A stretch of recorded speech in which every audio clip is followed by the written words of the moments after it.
Доброе утро. Good morning, dear friends. Today, I would like to open our business breakfast that deals with the gold standard of exchange trade within the context of the Energy Strategy 2050. As you may be aware, our Ministry of Energy, upon instructions from the President, came up with energy strategy up until the middle of the 21st century. This is a fundamental and very important document, a policy document, which, of course, has some place for exchange trading. Today we're going to talk about some ideal standard, how you could visualize the development of this sector and adjacent sectors within the context of this strategy. Before I invite Mr. Sergei Muchalnikov, Deputy Minister of Energy of Russia, who will perhaps tell us about the key components of this strategy, I would like to welcome our friends who represents the largest spot exchange of the world, the Iranian exchange, Mr. Mahmadi and Mr. Jahavadi. And I'd like to wish us all very successful deliberations. Now, let me ask you, Mr. Muchalnikov, the ministry came up with the draft energy strategy up until 2050, and very ambitious goals have been set. The key commodities that account for the bulk of exchange trading are products of the fuel oil energy complex, petroleum products, natural gas, coal, oil. In fact, last week, we've exceeded 1 million tons in exchange trading in coal. That's one of our first victories, and I want to congratulate us all with this. I'd like to ask you, Mr. Muchalnikov, what is your vision of the future exchange trade development within the context of this energy strategy? First off, Mr. Artemyev, thank you very much for the invitation. Traditionally, my ministry participates in many events under the auspices of the Russian Energy Week, including the session on exchange trade. Now, the energy strategy sets new goals in terms of fuel and energy sector development. We see a whole range of issues that need to be addressed, and we have to move on in terms of expanding and strengthening our cooperation. The energy strategy and does have some foreign trade parameters, but one of the key objectives is to ensure full coverage of domestic demand with respect to all energy commodities. Now, the country will be supplied with all fuel and energy sector products. And one of the most transparent instruments to meet the domestic demand is exchange trade.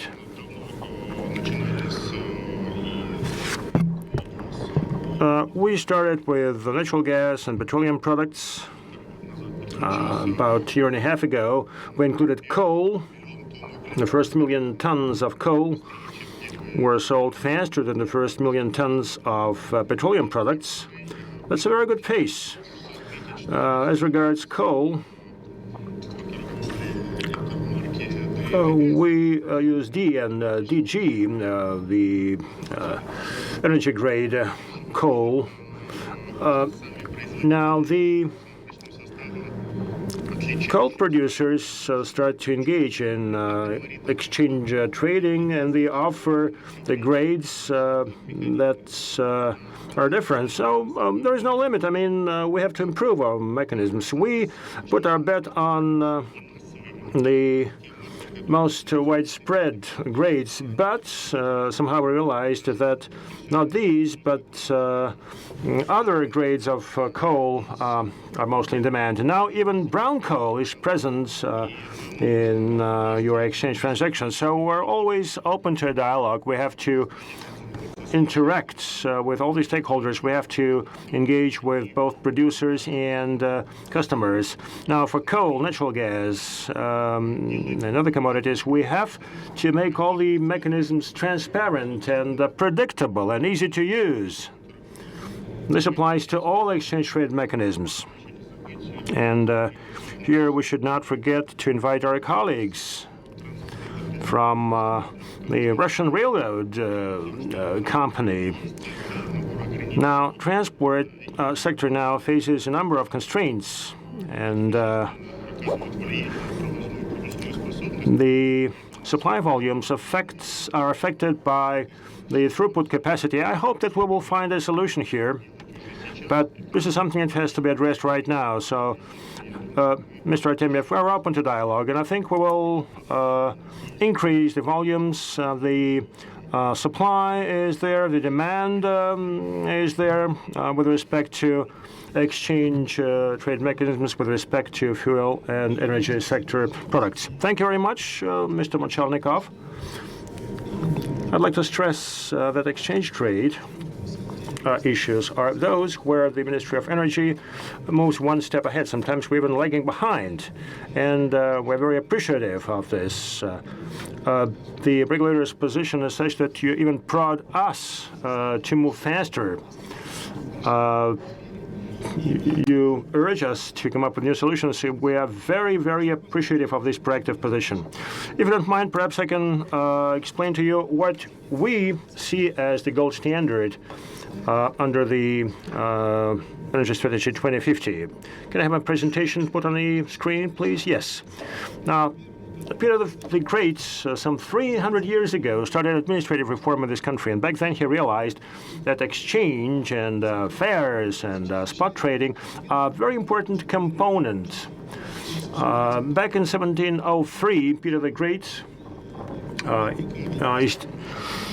founded our would-be capital, St. Petersburg, and he came up with three pictures: Peter and Paul Fortress, the quay near Kirovsky Bridge, and he put a spot on the map and wrote exchange. Now, he wanted to use exchange as one of the key instruments, and he viewed exchange trade as one of the key functions of St. Petersburg and the backbone of Russia's relations with the rest of the world. Now, many other countries responded to the question whether exchange trade was necessary some 1,000 years ago. Russia came up with this answer some 300 years ago. Now, we started with energy products and or energy commodities. This is a highly competitive market due to Resolution 892. All the transactions are now very transparent, and the gloomy stories of 20 to 30 years ago are no longer present. As to other sectors, well, we speak about transfer pricing, lack of transparency, and the problems still persist because they do not employ exchange mechanisms and exchange tools. Now, whenever exchanges come, thanks to the Russian government and the Central Bank of Russia, we see a whole framework, regulatory framework in place. Now, if, say, exchange transactions start in some sector with some follow-up reforms, well, this would mean that there is no need to reestablish any framework. The presidential decrees and federal laws and instructions from the government and the Central Bank of Russia provide a very solid foundation for exchange transactions there. What is the reforming role of our exchange? Well, in terms of pricing, we have a practice that has to be codified by law, and this would be another component of our gold standard. Now, the actual prices for actual transactions and the prices that are reported under Resolution 892 are used by tax authorities, customs authorities. This is very important for the Federal Anti-Monopoly Service for pursuing antitrust policy, and this is important for other regulators. Now, a lot of court decisions are linked to exchange transactions. Law enforcement agencies, when they assess the gravity of crimes committed by physical persons or legal entities, also base their decisions on exchange information. Well, of course, we need to do more to make this whole system more efficient. But once again, whenever exchange appears, the system becomes more transparent and easier to use. Now, the other example has to do with fairly new exchange markets. For about 2 years, we've been working on decriminalizing timber sector. We all know that there were many shadowy transactions done in this sector. Now, there were different prices used, and the prices doubled when exchange trade started. It means that VAT revenues doubled as well. This is the easiest to observe outcome. Now, finally, fair taxes started to be paid on government-owned timber. Now, the logging companies were loss-making, and many regions had to provide subsidies to support them. This is no longer the case. So this is another major outcome in terms of greater transparency. It's a real reform, but it did not require any major effort on the part of the government. We started exchange transactions there, and we obtained such brilliant outcomes. Well, of course, we can give other examples from other markets. We talked about the coal market success. It's a very promising market in terms of exchange trade, and it's likely to develop very proactively. Now, I did mention that exchanges ensure tax transparency, fair pricing, balance of supply and demand, elimination of cartels and monopolies. We have a lot of cartels in this country, and mind you, I've been responsible for anti-monopoly policy for a long time. This is something that can be achieved without the engagement of law enforcement, just by the virtue of using exchange trading. Now, in terms of pricing, there are some issues here. When we speak about gold standard, this issue has to be addressed. Look at our own competition. It has a definition for competitive price. A different definition is given by the tax code. Look at the law on exchanges. There is a third definition. Now, there is kind of a mishmash in terms of definitions. It's kind of hard to understand what we should use as a guidance. We have to come up with a uniform definition. We have to put everything in order so that we understand what market price is. But I guess the best market price would be the market price of actual transactions having taken place in competitive market, when sellers and buyers, on their free will, agree on a price. They deem this price proper, and if we see exchange trading where there are many sellers and many buyers, we have a price that is obtained under perfect competition conditions. This is an optimal price. And one indicator, which is a benchmark for individuals, for legal entities, should be produced in the competitive markets with the offer to an indefinite number of entities. And exchange-based prices I would deem as optimal. Now, we did mention that there is some legislative cycle. This is a limitation. You know, when asked where I work, I would respond, well, I work at an exchange. But look, what is an exchange? There is no direct definition in our legislation. Our exchange is defined by Law 335 as an entity that received a license from the central bank to operate as an exchange. So regulators got together, they figured, okay, this organization is good, let's call it an exchange. But what do we mean by this? What is an exchange? It's kind of hard to explain where we work and what we do, and this breeds a lot of issues. say, at future stages of defining exchange price, it's kind of hard to speak about this price if you don't know what exchange is. This is something what Immanuel Kant was talking about. It's a thing in itself. When the definition of an exchange is produced by the regulator issuing the exchange license, that's not a proper approach, and I think we should come up with a direct exchange definition to be able to better understand what it is. And as I said, there is a certain cycle. If you look at the ways exchanges differ from trading systems, and in this country we have both exchanges and electronic trading systems, you would see that there is almost 100% match in terms of the way business is conducted.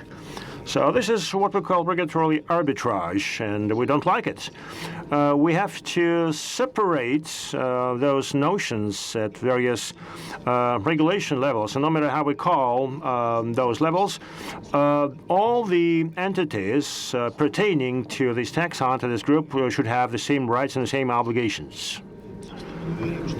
Now, if we compare mercantile exchanges and trading systems, there are some differences, but as I said, the way we conduct business is almost the same. And we have to do something about it. Either we should call exchanges trading systems or vice versa, or we should just separate the two into two different segments or layers. You mix things up. You obscure the picture when you put the two entities within the same group. And when it creates a certain incentive for the market, that's not that good. Next slide, please. But what is a market price and what is an exchange price? Certainly, we suggest that a clear-cut definition should be introduced into the legislation. First, it should be tied to real transactions, settlements that have been entered into by the trading partners. There's also a need for anonymous trading with a high level of competition. And of course, clearing, that is, control over the implementation of the terms of an agreement is another component that needs to be taken into account. Moreover, there need to be criteria for a market price or for an exchange price so that we could understand clearly how it's formed. I do not think that goal is that difficult to accomplish, but so far the legislation doesn't provide for that. Next slide, please. So what are exchanges supposed to do? They need to trade, they need to expand the client base for the vendors, they need to ensure as high level of competition as possible.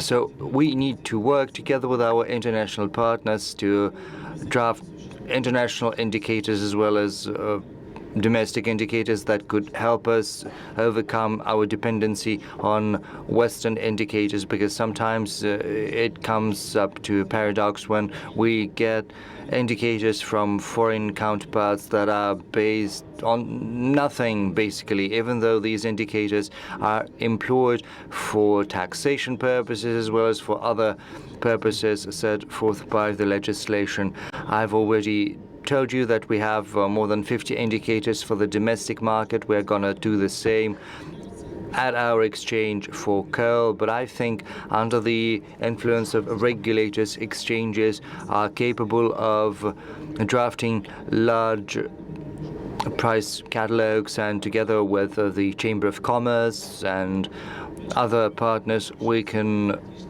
publish lists of current prices based on the deals that have been implemented. So I think it is a very important issue, which is also directly tied to the activities of an exchange. Next slide, please. International cooperation. We would also like to highlight this important track because the time has come for us to develop this cooperation, even with more energy, because right now we're working together with the Eurasian Economic Union and Eurasian Economic Union Plus. We're building a single exchange space. We've entered into a 5-side cooperation agreement with Belarus, Kazakhstan, Kyrgyzstan, and Uzbekistan, and we already exchange real prices based on the implemented deals, and we are going to build indicators. We also have the task of exchanging brokers as well as accompanying bilateral transactions. So we need to build is resilient trade channels between our countries, and we're certainly open to cooperation with our friends. Right now, it gives me great pleasure that we are signing an agreement with the Iranian exchange, which is the world's biggest spot exchange. We have also signed an agreement with the Chinese exchange. We're hopeful that our cooperation is going to be expanded and is going to be reinforced even further. Yes, the Eurasian Economic Union is the basis, but we need to extend our cooperation even further. And I think the President of Russia has come up with a brilliant solution, namely the creation of a BRICS exchange. Next, moving on to the strategic role the exchange plays. We've always spoken about the indicators and organizing trade, which are all important components that need to be regulated in a more advanced manner. You know, for 30 years, we've been shaping legislation on banking as well as on insurance. We need to have a system which is just as sophisticated for the regulation of exchange activities. So far, the regulation that's out there is not sufficient, so we're working with the government of the Russian Federation as well as with the central bank, the Bank of Russia. And that's the last slide, the exchange set up under Peter the Great. We have got back the motto that for centuries we are moved and working for the sake of Russia's future. Thank you. Thank you, friends. I have just spoken about issues of paramount importance. I've spoken about building a single space of Eurasian Economic Union as well as the Eurasian Economic Union Plus, and it gives me pleasure to introduce to you member of the colleague, Maxim Yarmolovich, member of the board, Minister for Competition and Anti-Monopoly Regulation of the Eurasian Economic Commission. We know that in the Eurasian Economic Union there are several exchanges. You are aware of all of them. Thanks to you, thanks to your patronage, we've managed to sign that 5-side agreement that I've spoken about. So what about the Eurasian Economic Union? What processes are afoot here in terms of building a supranational legislation? Could you come up with this golden standard for exchanges at this supranational level? Over to you, Mr. Yarmolovich. Thank you, Igor, for inviting me to this representative session. Indeed, when speaking about the competition or building common markets within the Eurasian Economic Union, the question begs itself what the instruments are we're about to employ to achieve these goals. How do we set up a trade without barriers, without any hindrances? It gets us back to building a joint, a single exchange market. This process right now is at an advanced stage. We are about to build such an exchange market, but we expect it to be endorsed as soon as possible at the Council, which is forthcoming in October this year. And once the concept has been approved, we will get down to draft the stages for building a common exchange market across the Union. We'll think how we will go about building such a market for all the participants of the Union. In order to implement the concept, we have prepared a relevant program, which is the second most important document in terms of building a common exchange market. It specifies concrete dimensions in which we will have to work with all the member states of the Union. We have not lost sight of the goal of building common indicators. The program accounts for that. We intend to set up tools to monitor the exchange markets of the Union. It's going to take into account both exchange and relevant indicators. So right now, you've spoken about the golden standard, and basically we intend to replicate the same golden standard at the level of the Eurasian Economic Union as a whole. I would like to say that what's currently happening, the very fact that the exchanges are trying to address the challenges they're up against without waiting for instructions from the leadership of the Union. This fact has simplified the task for us to a large extent, because the system is basically out there that helps us shape the price indicators. The faster this process is launched, the less risk is going to be involved in shaping those indicators. Of course, the golden standard is about trust.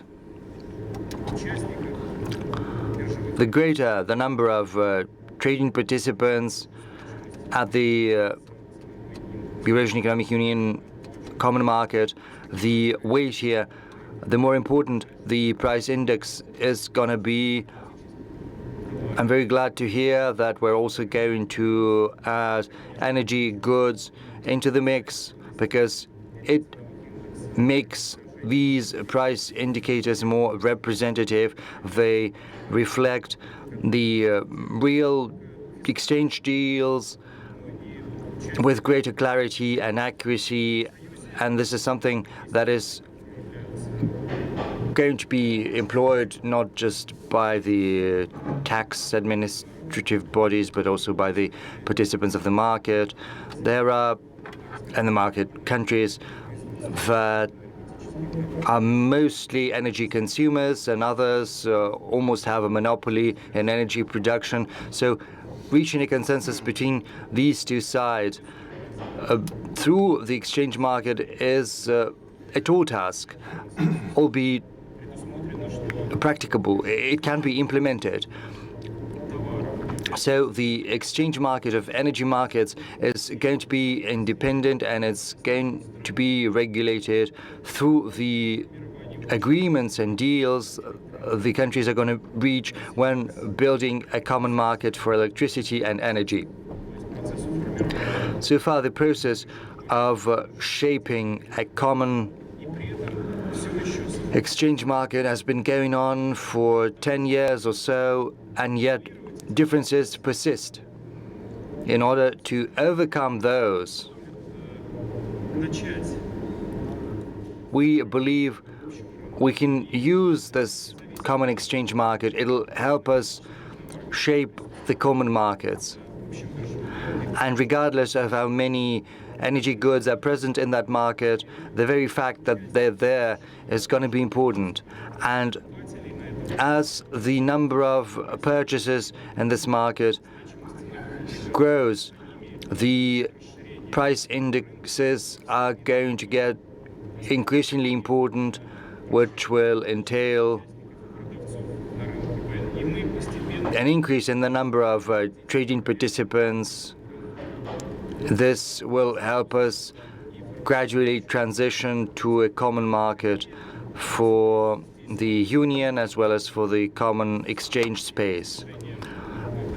What are the risks involved in achieving a consensus on energy goods that I can see? Well, to begin with, unfortunately, since there is a lack of common regulation across the market, each country has started to work on building a legislation of their own. Many of them are lacking any. Sometimes their legislation is based upon their own domestic concept on how the process should look, or on what the process should look like. And then, if such legislation exists in every country, we will have to adjust and bring all of those legislations to a common denominator once we build a common space across the Union. So what we need right now is coming up with shared approaches that'll make the countries change their own legislation and come up with relevant initiatives. This is why I would like to call upon all colleagues, heads of exchanges of both the Union countries and also exchanges of the countries with which we have managed to build close ties with, to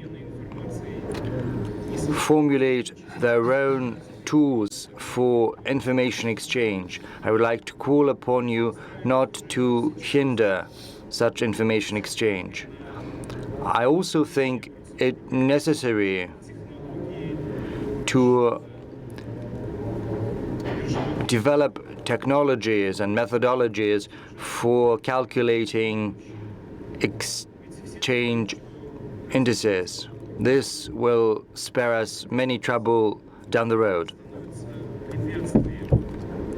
Lack of such technology turns out to be a hindrance in the path of such development. You know, there was this problem of digital signature. For several years now, we've been trying to address this goal across the Eurasian Economic Union. You would think it would be simple, but it has turned out to be a real thorn, which prevents the Union member states from participating in the procurement in one another's countries. So we would like to avoid such mistakes, and in order to avoid problems down the road, we need to address the task right now. Thank you, Maxim. We're certainly going to take what you've said into account. We need to think about legislative and technological interoperability. We need to avoid excessive barriers, so the simples have to be as simple as possible, and if we want them to be more complex, then we have to make sure that they are interoperable and complementary. Thank you. This is a very important comment which in the past we didn't account for. I don't think I need to introduce Vitaly Korolov to you. I think you know him. I would like to say that from the very beginning, the Federal Anti-Monopoly Service stood at the origins of our exchange, as well as the very system of exchange trading, because it is viewed this as an instrument for improving competition in our country. So the service is one of the initiators of promoting exchange trading at the government, and for that I would like to thank you, Mr. Korolov. My question to you is as follows. In terms of energy trading at the exchange market, because it's the Energy Week right now, what are the recommendations you could offer us? What things we have to look out for? Igor, distinguished participants of the panel session, thank you very much for inviting me to speak on so important a subject. Indeed, for many years under your leadership, Igor, and right now we are continuing to enhance exchange trading. We have entered into the stage of active trading in commodities. This is due to the fact that the service has established the need to shape market prices, and these prices have to be transparent, they have to be reflective of real conditions out there in the market. And this is what has made us agree on the main categories in which trading is happening at the exchange. One of the goals was to do the same for oil. There were 3 waves of anti-monopoly fight in the oil sector. This has laid the foundation for exchange trading in this field. Back then, we introduced the requirements for fighting the abuse of monopolist position in trading, and this are the principles we're guided by. There are also norms for trading. This is yet another tool we're actively working with. You're aware that several times a year we adjust these norms to make sure the market is as flexible as possible. And also there's another requirement with regard to the number of traders, of purchasers and vendors. We are actively working within the exchange committee on preventing manipulation as well as any other abuse.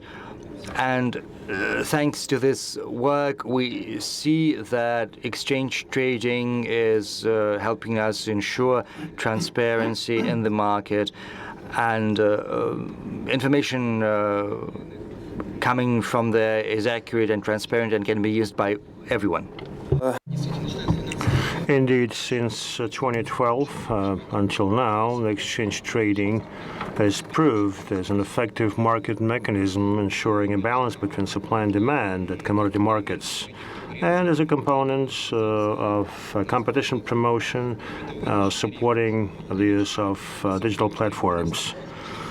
Now, quick access to trading, thanks to state-of-the-art exchange trading platform, was one of the key features over the period. The exchange market is one of the most efficient tools to support competition, for it ensures equal access to commodities and a common mechanism for pricing. We work hand in glove with the exchange, and in 2015 we set up an exchange committee. The committee addresses not just some bottlenecks in terms of exchange operation, but also market development issues. I think it's a very powerful tool that initially was very narrow, very applied, but now it has become a venue for broad expert consultations that in the end find their way to the decisions made by the exchange, by the government, and even into the federal laws. We intend to maintain this tool, for we believe it's been operating fairly efficiently. Now, Federal Anti-Monopoly Service, together with the exchange, develops a set of national indicators for key commodities, where national indicators are critical, and Mr. Artemyev touched upon this. We believe that both exchange and OTC indicators are key here, for they will help identify prices that could guide us, irrespective of what foreign pricing agencies might think.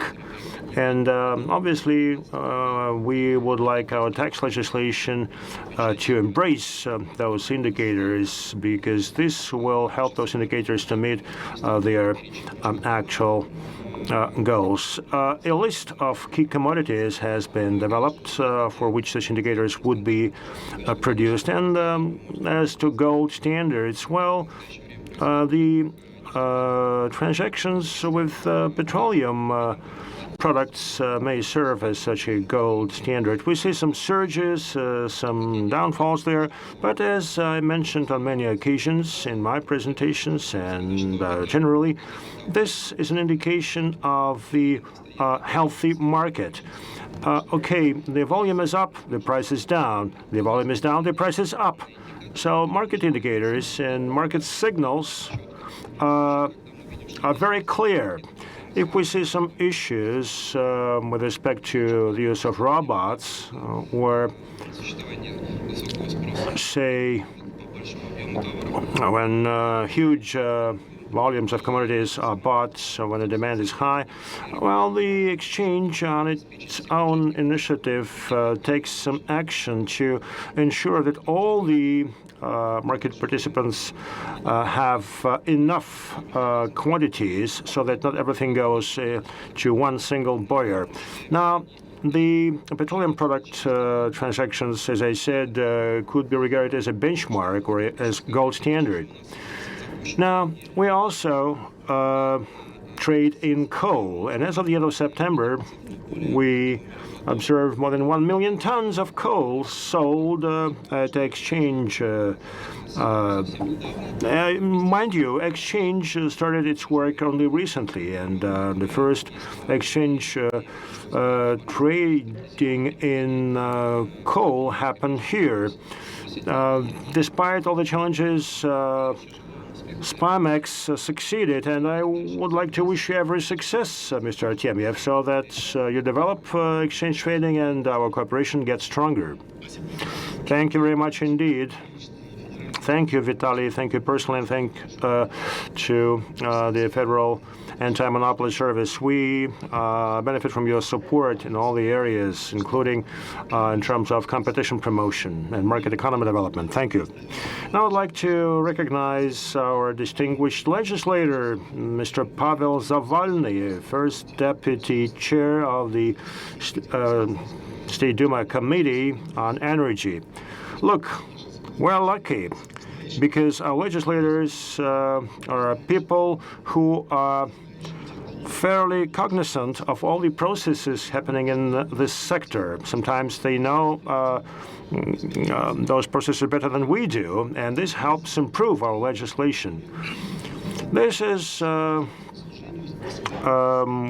benefit that we enjoy since the individuals designing our laws are people who know the situation inside out. Thank you. Well, there was this question you wanted me to respond to. In other words, what might be the role of exchange in promoting the efficient gas sector development? I will try to respond to this. Look, exchange is a tool. Buyers and sellers use the tool, and indicative and objective price emerges as a result. As to the natural gas, the situation there is perhaps the most challenging because it's a very special subsector. Let me explain. This country uses more than 500 billion cubic meters of natural gas, including APG, which is monetized by petroleum companies. While we will disregard this, we will talk only about natural gas. Now, what do producers expect and what do users expect? Well, obviously, producers want to see higher prices, whereas the users want to see the reverse. And exchange helps establish an equilibrium price, meeting the needs of both producers and users. For producers, the price should cover their current costs, for they incur labor costs, market costs. So they also should have some margin. They should be able to pay dividends because this affects capitalization of their companies. Now, as to producers, well, how many producers do we have? Now, we have three major producers. The Gazprom, the largest one, which has a dominant position in the market. It accounts for more than 55% of the domestic natural gas market. And the rest is taken up by independent gas producers. Gazprom owns entire gas supply infrastructure. Now, for decades, we subsidized the Gazprom costs using export revenues. At different periods, the price was either equilibrium or too low. But mind you, supplying gas to some regions, such as, say, Southern Caucasus, would all normally be loss-making. Now, two other major producers, Novatek and Rosneft. Once again, we have three key producers, but look at their gas use profile. They can set any price, unregulated price, but they came up with discounts. And look, Novatek supplies to a number of regions, and they pose as monopolists for those regions, for Sverdlovsk, for Kirov regions. And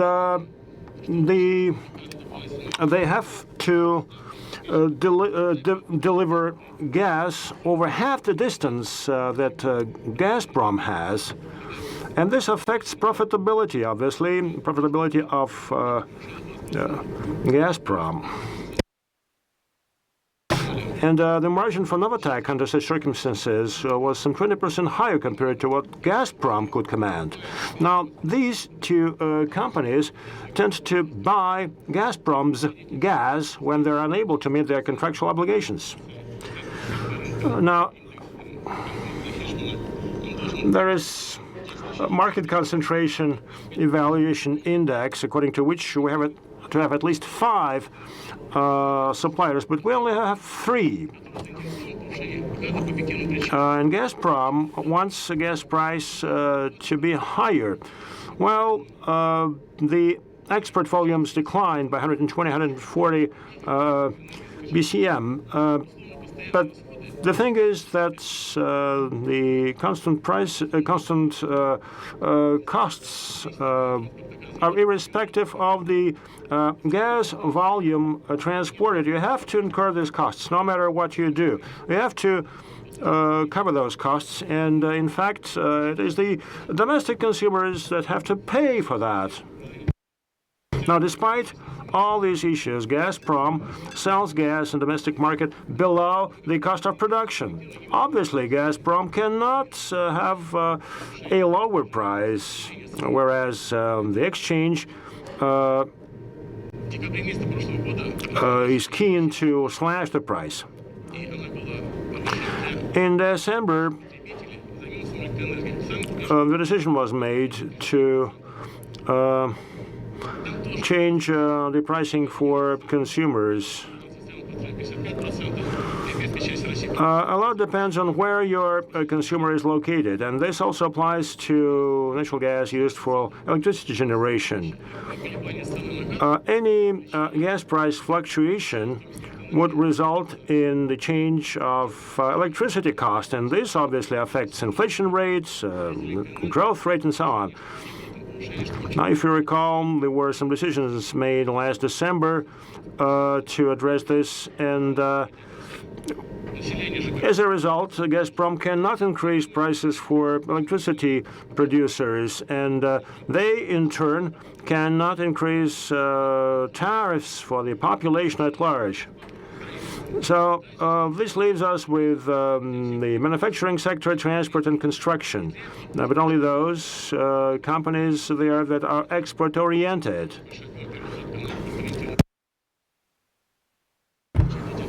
That's where we can enter into some negotiations, and in fact, there seems to be no place for competitive pricing mechanisms in this country. Neither suppliers nor users are interested in, say, having the prices higher and having prices competitive. I don't believe that we will ever get to competitive pricing mechanism. But as I said, there are some independent producers. They produce fairly small amounts of natural gas, and they have to be able to bring this gas to at least quasi-markets.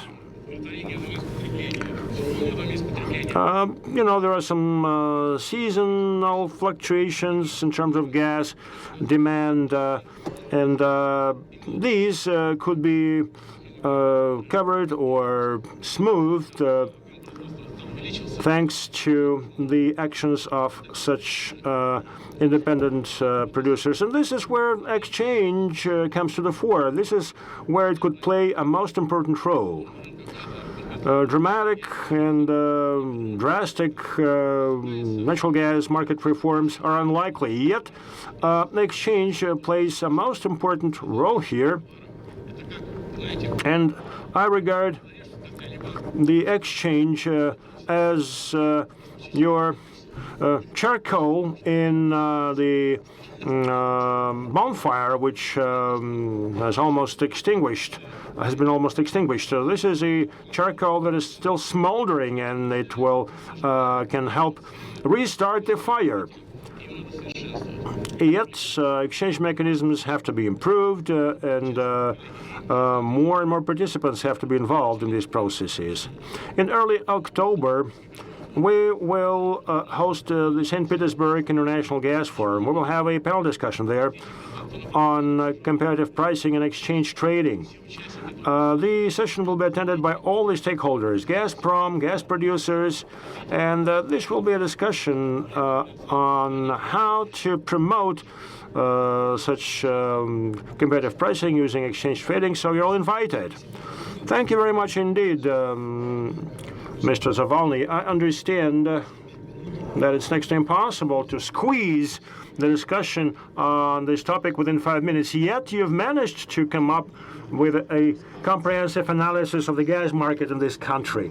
Indeed, Gazprom faces two issues you've outlined. First, it cannot come up with discounts because it is heavily regulated, and I think it's unfair with respect to Gazprom. Other companies offer discounts. They do cherry picking in terms of customers. You know, this is discrimination, and we got to think of what could be done here. The other issue is that the gas is undervalued. I have some responses right now. One response would be to use exchange trading. If exchange price goes up due to undervalued commodity, Gazprom will earn more. If not, well, they will just bring back their customers. The government is not keen to have prices going up. Government has its own interests. It's easier for the government to regulate the process, to do some macroeconomic management. I don't see any political will on the part of the government. Well, I have to agree, but we either pick the market as the most efficient mechanism or some routine, politically motivated goals. Well, the independent producers were very pro-market before they were given the right to sell their gas at any price. They didn't want to deal with Gazprom, but as soon as they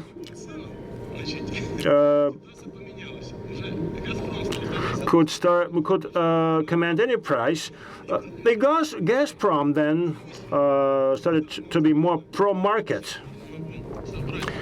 I still have been unable to bring together all the stakeholders and set up a task force and to discuss at least the key approaches to develop domestic gas markets. You know, we speak about attempts to establish a common gas market for Russia and Belarus or Eurasian Economic Union. Well, it's impossible unless we come up with such a market within Russia. Everybody is looking at us, but we've not been able to resolve this issue for Russia. We don't know which price is fair and which price would be economical. And besides, we have to come up with an intelligent gas metering system, just like they did in the electricity sector. This is a must. We have to have metering system in place, and this would help us to get a snapshot of the losses and actual consumption, and this would help us move the gas resources. This is something that we cannot speak of the gas market development. Thank you very much. You've outlined all possible future reforms. I am fully in agreement. I fully support you, and it is up to regulators to follow up on this. Thank you. you. Look, we got to at least talk about this. We have to discuss this. Now, our October event will be devoted to this, among other things. We have to discuss the gas sector development in general.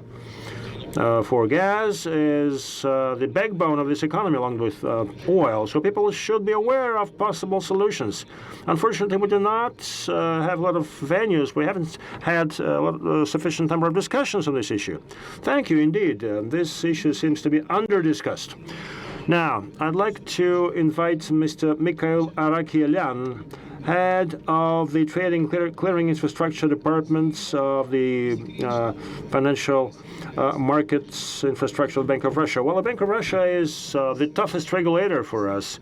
Without the Bank of Russia, we would not have had any exchange, including ours.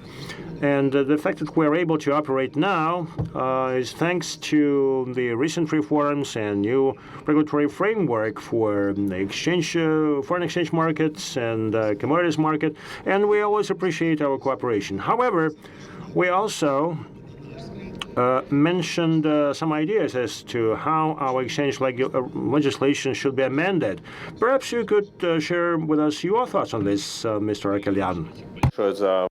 Good morning, Igor. Thank you very much for the invitation to speak at this panel session. I was getting a little bit worried after the words regulatory arbitrage, but now that you have made such a detailed overview of the current system for regulating the exchange trading, I have come to realize that we are basically on the same page in terms of many components that fall within this discussion.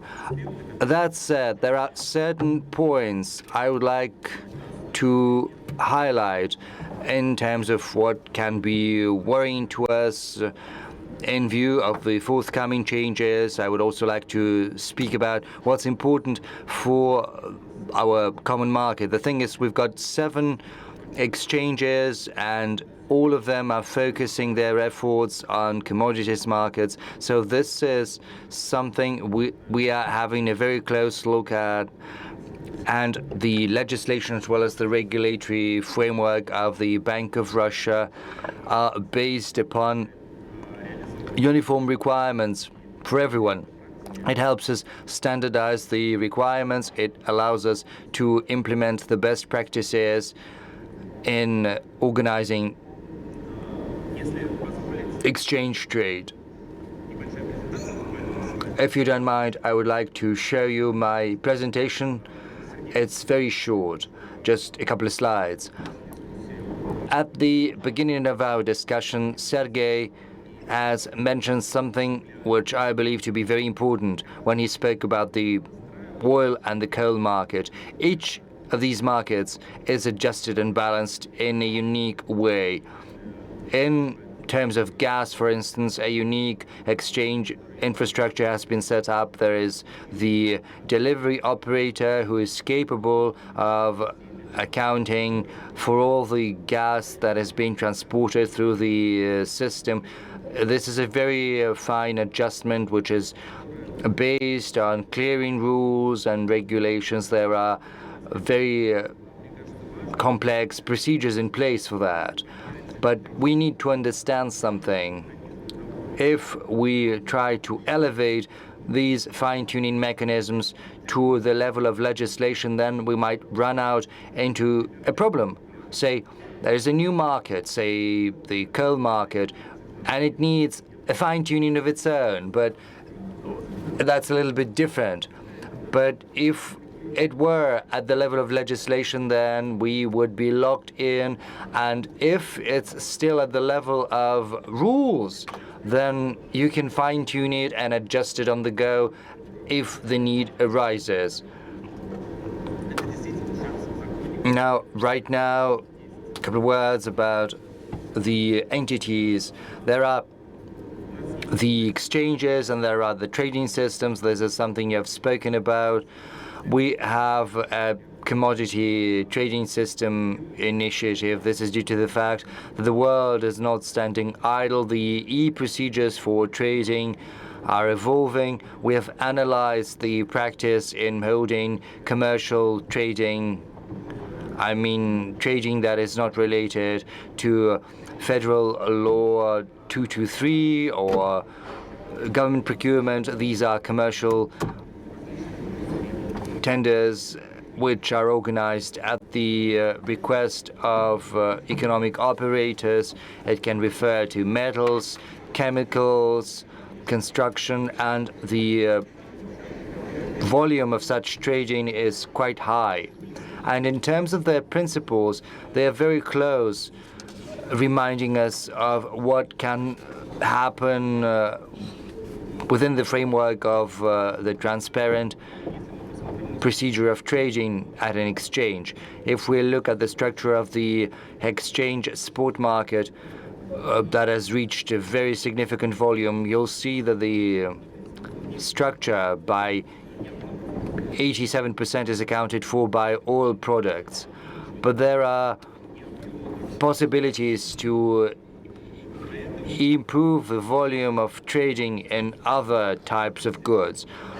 On a legislative level, we can create a favorable environment for the development of economic operators.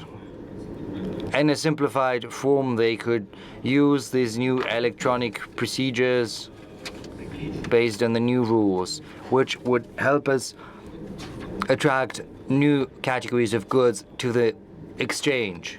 And this is something that we need to set up the system of national indicators, which in particular was mentioned by Vitaly. Next slide, please. Certainly, we are trying to make sure that we avoid the situation when different operators have to live according to different rules while enjoying different rights. So you can have a look at the table. Exchanges are universal platforms that can trade both in goods and in financial instruments like the securities or currency. As far as trading systems are concerned, they have certain limitations. They can only trade in goods. But if you look at the goods market, you'll see that there are certain limits for the trading system. Only exchanges can accumulate information on out-of-exchange deals. In particular, when we're talking about derivatives trade, right now the Bank of Russia has created legislation which only allows trade in derivatives for the exchanges, stock exchanges, or trading systems are not allowed to do that. We're engaged in dialogue, that's true. We're trying to highlight the issues we find important. I do not have a dedicated slide for that, but I think the issue that you have brought up, the one of indicators, is important, because to have indicators we need data. Igor, I think you've spoken about that. You have spoken about the market prices as well as the exchange deals, something these indicators are based upon. They have to be different. They have to be differentiated between. If exchange trading is happening through clearing with a central counterparty, with the delivery operator which helps you track the deal from conclusion to execution, then this is highest level quality information. But it's not always possible to launch such a cumbersome structure from the very beginning. Sometimes it can be organized trading with simplified clearing without delivery operators, or maybe it can be just organized trading when we get some information about the structure of the market, when we get information that there has been a general offer on competitive basis. Another level of information could come from e-trade platforms. It's true that the market there is more opaque, but At the same time, this is not just a deal between two parties that could introduce some non-market terms into their agreement. But still, competitive pricing is happening there. Another thing is external information that is flowing into exchanges and being accumulated there under the government decree 582. This is not our know-how. This is something we can see in the international standards with regard to the level of quality of information that is used for pricing and exchange indicators. Thank you. Thank you very much, Mikhail. This issue requires careful consideration. We're currently looking at different solutions. But if we look at the Soviet experience, we are working in a communal flat with such experiences. Some say that it's very good because you talk to other people more, because they talk to one another, live with one another, building a brighter future. But we want a separate flat of our own, even if it ends up being somewhere on the periphery of Moscow, St. Pete. So what I suggest is that we should live at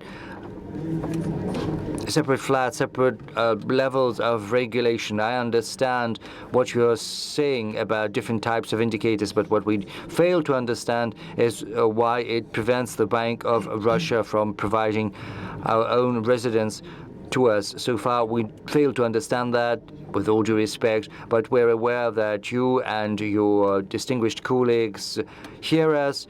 But in future, we'll search for a compromise. Anyway, we're very grateful to you for this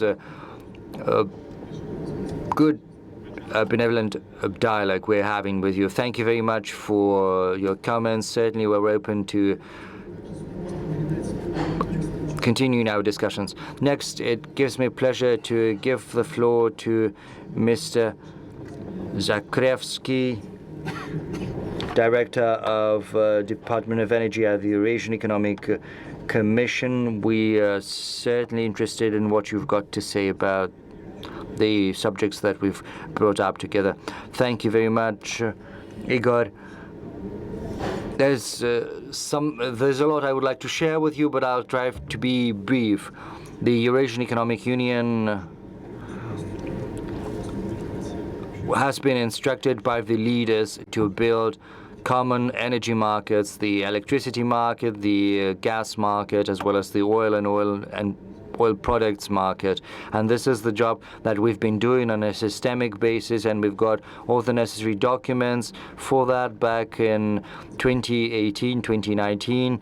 A program and a strategy were adopted for building these common markets, and these documents provided a detailed overview of these future markets.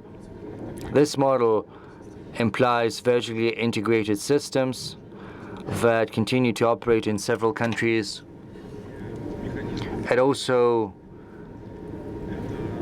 envisages exchange trading, as well as ensuring transparency and impartiality at all levels, especially in terms of fighting monopoly.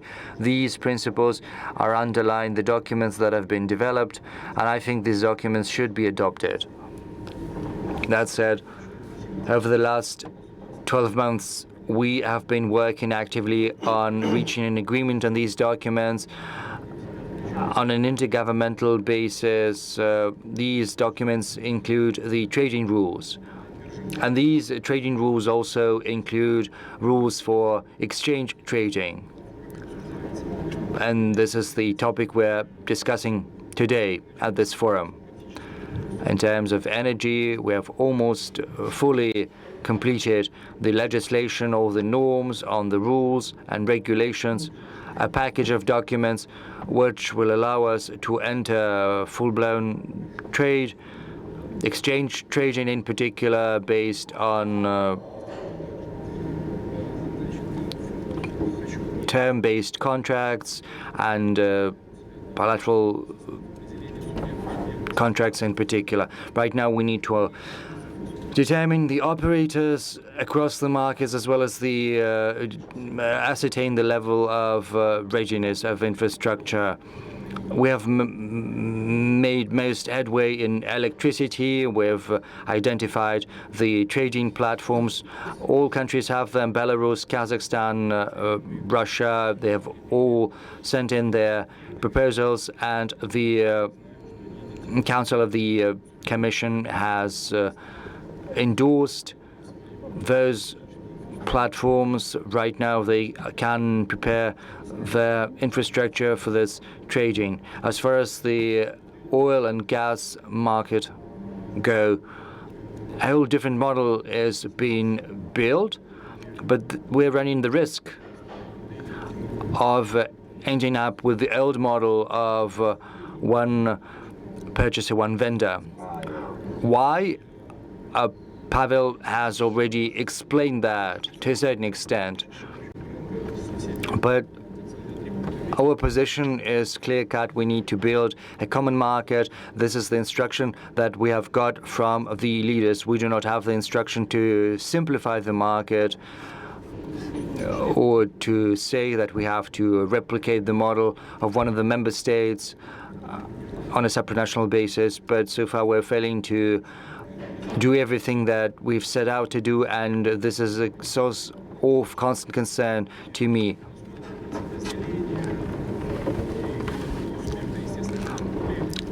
And there are certain understandings that we have reached.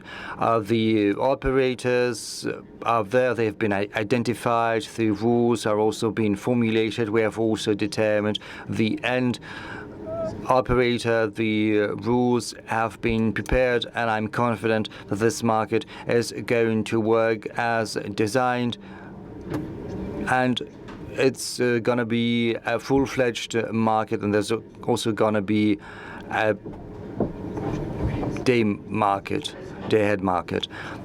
And we will make progress along this path. It'll involve all the member states, all the member states apart from Armenia, which hasn't been synchronized. And gas and oil, we have drafted the rules. The rules have been prepared based on the legislation of our respective member states. There's nothing unique about that. There are some exchange platforms that both trade in oil and gas, and they're doing it quite well. I'm going to talk about the figures in a moment. The rules are ready. So our common will is to complete this process, sign everything, and move forward. To have a better picture about the potential of energy market, I can say that the transnational electricity trade based on our infrastructure allows us to exchange electricity to the tune of 40 billion kilowatt hours. And we are trading in 5 to 8. So the potential is very big. In terms of gas, our neutral trade is mostly oriented towards the west, to Belarus. In the past, it used to be 20 billion. Right now, they've commissioned an NPP. So the volume is probably going to go down by 3 billion, so 17 billion, 2 billion for Armenia, and 300 million cubic meters for Kyrgyzstan. That is the potential for gas trading on the common gas market. But the thing is, these countries are tied by bilateral intergovernmental agreements that describe the single supplier and also the price regulation. So it's all getting mixed up in the end, and we cannot create the necessary liquidity in the market, for now at least. So exchange trading is a tool we need in the market. Otherwise, there's not going to be any common market, neither in oil nor in gas, if we fail to use the exchange instruments. The Commission itself has proposed that we should start from something. At least we need to have 10% or so on the spot market so that there is a chance to trade in that. Because so far, the tools that have been adopted within the bilateral, domestic, intergovernmental cooperation only set the corridor, the range, for 6 months, for 12 months, and countries have no chances of adjusting using the exchange mechanisms. The option is simply not on the table. And so far, the operators have not been determined. I do not understand what it's going to look like in future and what the liquidity is going to be. I'm also concerned that big government structures are participating in these process, but so far the consumers are not present and there's no one to fight for the interests of the consumer. So what's the end product is going to look like for the end consumer is worrying me. They have been basically shoved aside, and they're not going to be interested because everything is going to be concentrated on government regulation. So the only thing we might hope for is that we have to begin this process. This is not a magic wand or a silver bullet. It's not going to help solve everything, all of that in a moment. Say 2 million barrels is traded in oil, and 1.3 is flowing into Kyrgyzstan. Others are having an adequate supply of their own, and Russia and Kazakhstan have a surplus, but still there is some little potential to build a transparent, competitive environment, and we need to do that. As I said, in electricity, we have made as much headway as possible, and we have also agreed on the transfer and identification of the digital certified signature. We know how we're going to go about that. We have achieved progress at the level of the Commission. That's just a brief overview. Thank you. Thanks again. Now I can just repeat, the Eurasian Union and Eurasian Union Plus are very positive trends. And it's a hard job to come to an agreement when 5 countries are participating. Even within one country, it's a challenge. But, if you deal with 5 countries, this is 5 times as difficult. And the fact that we have exchange trading standards for electricity is very good, and we will do whatever we can, and we want to pay huge respect to what you've done so far. It's a very good outcome, I believe. Distinguished colleagues, now let us hear from Alexander Charikov, Deputy CEO of Roshydro Public Corporations, one of the largest coal users. And you use our services. What do you think about it? We keep boasting that we are doing a good job, but what about our customers? What do they think? Thank you for the invitation. Roshydro, since 2017, has been very active in exchange transactions. In 2020, we decided that we would set up a exchange broker, corporate exchange broker, and all the commodities we use will be obtained through exchange mechanisms. In 2020, we got relative accreditation for petroleum products, and in 2020, we also got the accreditation for energy commodities. Annually, we buy some 30 to 40,000 tons of petroleum products per annum. Today, we are indeed the largest buyer of energy-grade coal at the exchange. We also got the award in 2023 as the leader of exchange market. Now, last year, we bought some 73% of all the coal traded in exchange. As of early September, we've bought 70% of the entire coal traded in exchange. You mentioned that you've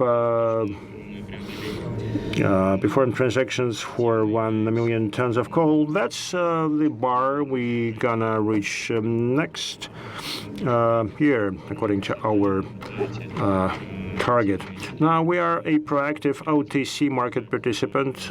We've came up with the various tools to be used there.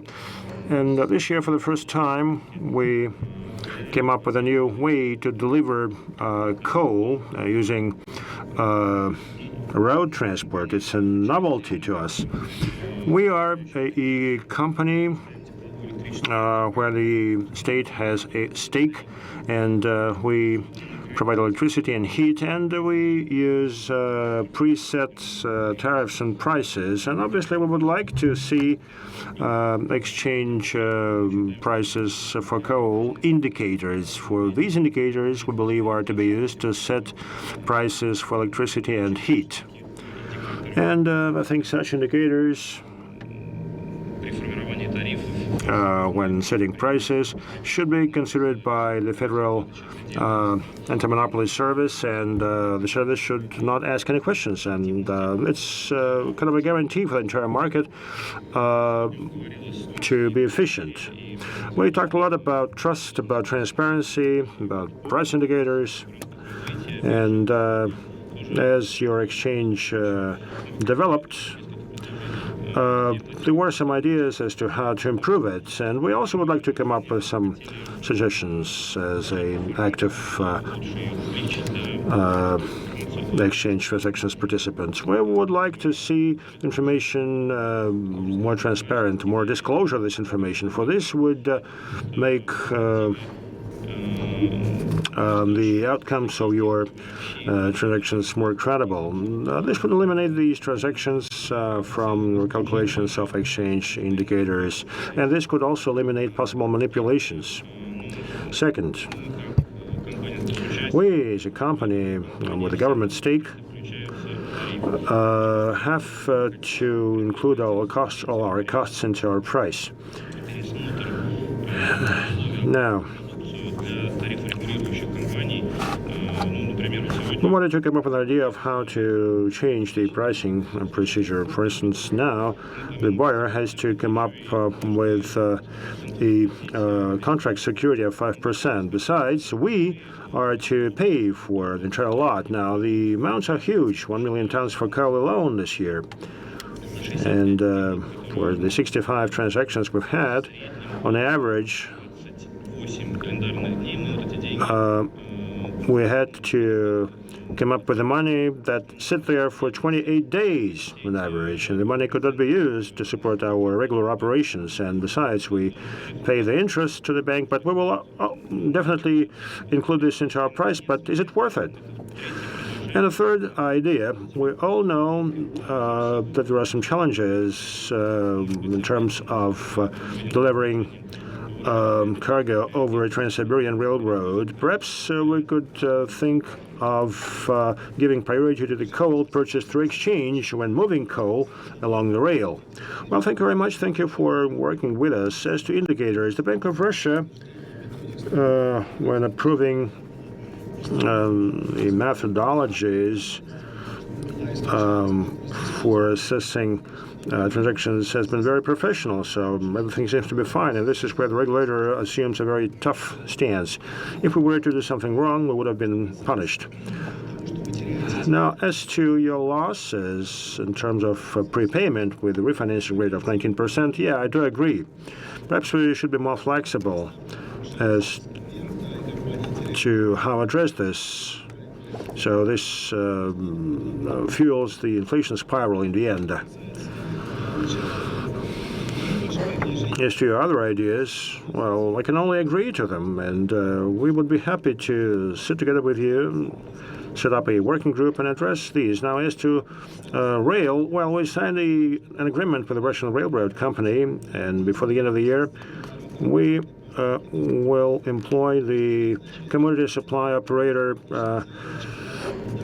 conditions on coal transactions, meaning that the whole transactions will be electronically introduced into the delivery schedule of the Russian railroad system. So priority will be given to exchange commodities over regular coal. This is what we're going to do, and want to thank Russian railroads for, as our shareholders, they meet us halfway.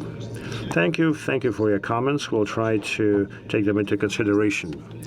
Now, perhaps we can hear from Mr. Leonid Lozhichko, the chairperson of the Russian-Iranian Business Council, a person who has done a lot to develop our bilateral relations. And the fact that we're signing an agreement with our Iranian partners to no small extent is thanks to Leonid's contribution and the input of his distinguished colleagues. Mr. Lozhichko, how do you see the business activity in energy markets, and what are the prospects for future development there? Thank you for the invitation, Mr. Artemyev. Good morning, distinguished colleagues. Perhaps I could briefly outline the current situation as regards trade between Russia and the Islamic Republic of Iran. We see a vigorous trade, and the trade volume is up 10% compared to last year. As to energy commodities trading, well, delivery of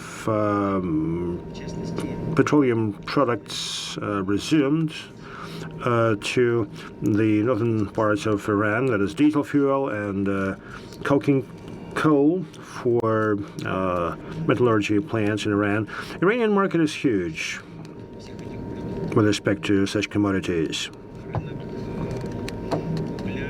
The coal market is some 2 million tons per annum.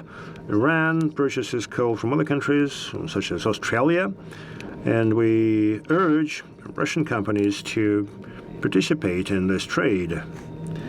And we've seen some good outcomes already. Now, as to timber sector products, well, we observe proactive trade in plywood and paper. The market size is about $1 billion per annum, and I think our companies are set to carve out a significant share there. As to logistics, in order to improve the prospects of our trade, we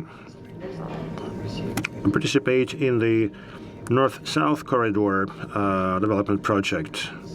Our company, Kaspi Service, is about to start prospecting, and this year they will start building a corridor between Ares and Astara, 165 kilometers of road.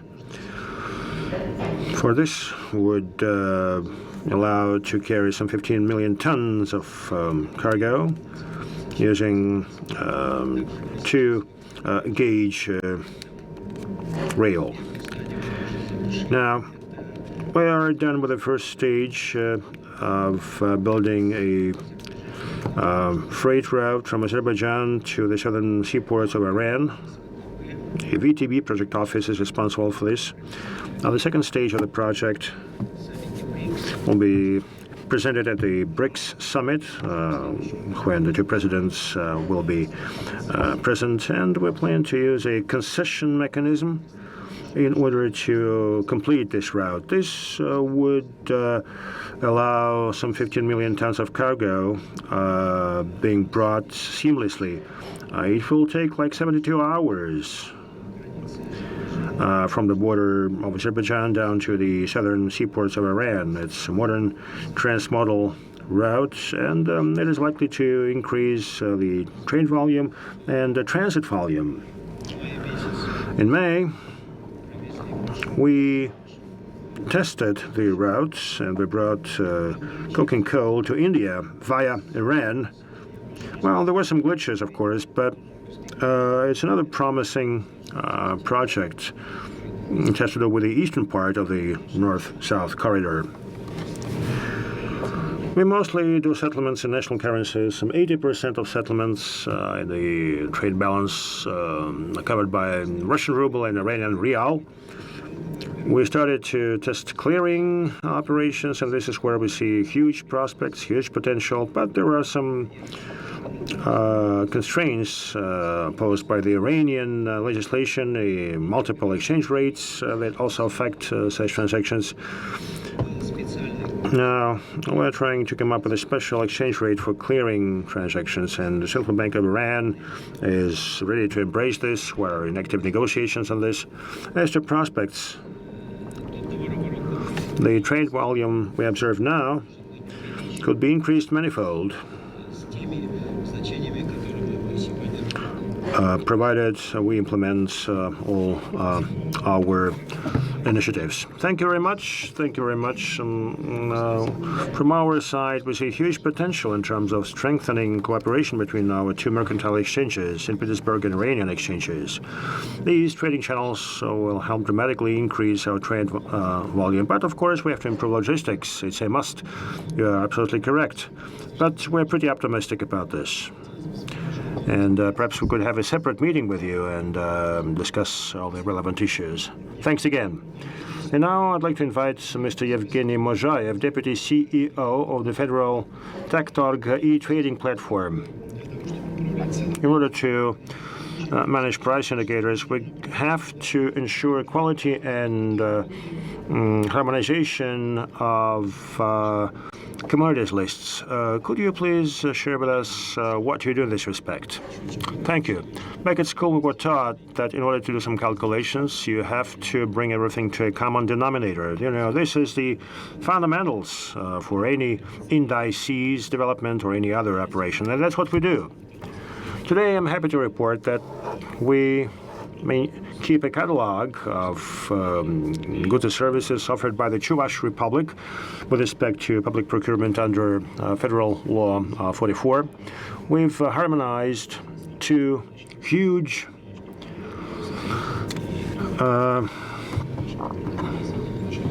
sets of indicators of Rosneft and Interrow. And these are harmonized sets are used for trading purposes. In 2020, more than 50 billion worth of trading was made on the basis of those two sets. As a follow-up to our efforts, we've signed an agreement with the Oil and Gas Technology Initiatives Institute. And we digitized the standards that colleagues developed with the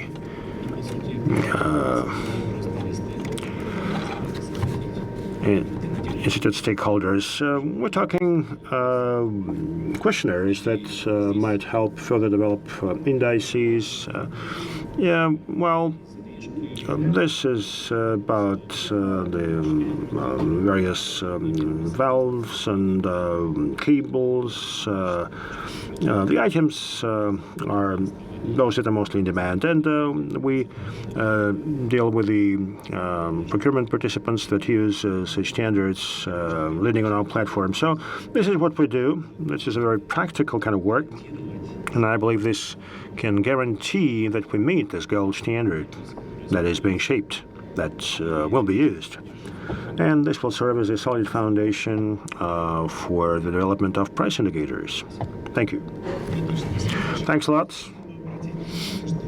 Perhaps I could just mention that we are a holding.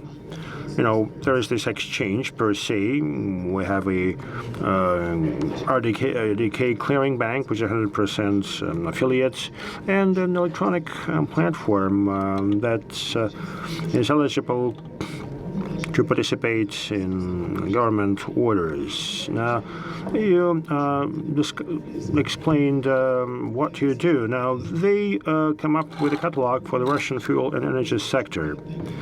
Now, they deal with our oil majors using their catalogs. They maintain those catalogs and support them. And they also work with the power engineering companies. And we do hope that together with regulators and market participants, we'll be able to maintain and update very good industry catalogs. So this is yet another area of engagement for our holding. Thank you very much, Evgeny. Dear friends, we're done with our discussion. I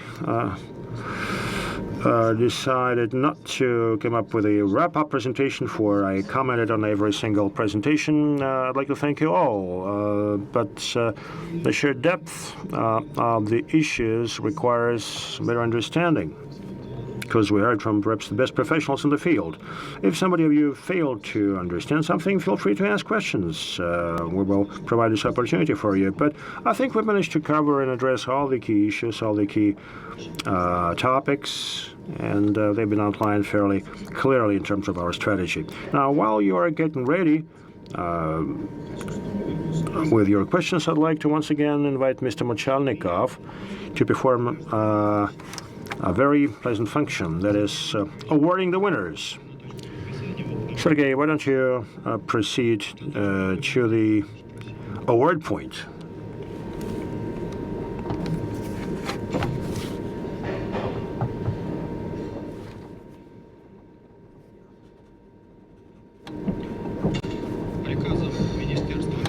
The ordinance of the Ministry of Energy of Russia of September 30th,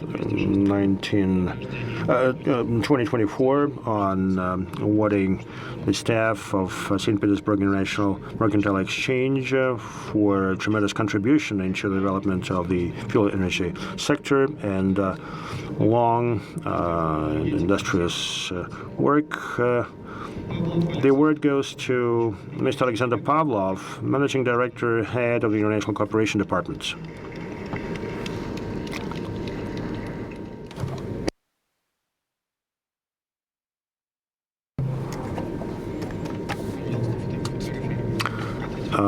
Picture.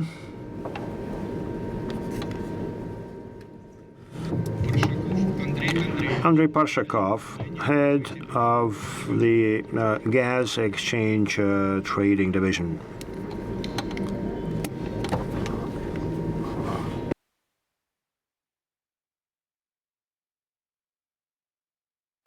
Anna Valerievna Prigoda, Deputy CEO on Corporate Management.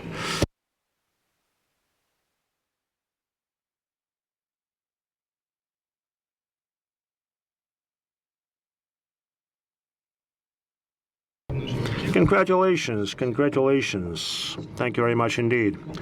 Thank you, thank you. I want to thank you personally and the Ministry of Energy. Now it's Q&A time. We still have some time for that. Any questions to our regulators, our distinguished speakers, supranational regulators? Any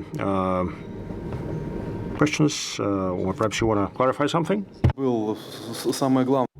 Yes, there's one important thing that I have forgot to mention. I would like to thank Spimex for the work you're doing on this platform. You know, I simply forgot to mention that thanks to your competences, we've managed to prepare a batch of new documents, something for which we are immensely grateful to you. It's a huge help in what we need to do on electricity and oil and gas. It's a huge help, as I said, for all of the work we've been doing, the work that you shared on behalf of other trading platforms. Thank you very much. And, you know, we always tell our supranational regulators that if you want to have a free-of-charge body of experts of world-class caliber, we are willing to help you out because it's a huge honor for us. We're always at your disposal, and it always gives us huge pleasure. Colleagues, is there anything you'd like to add? Any questions you'd like to ask? If there are none, then let me say a huge thank you once again to our regulators, supranational regulators, experts, speakers, every participant of our panel discussion. I think we've brought up many questions which we're going to put into one system and try to find an answer to. A huge thank you. At 11:15, we're going to have a very important event, the signing of agreement between Spimex and Iranian exchange. Everyone who wants can participate. And I would like to say thank you. And right now the session is over. Thank you.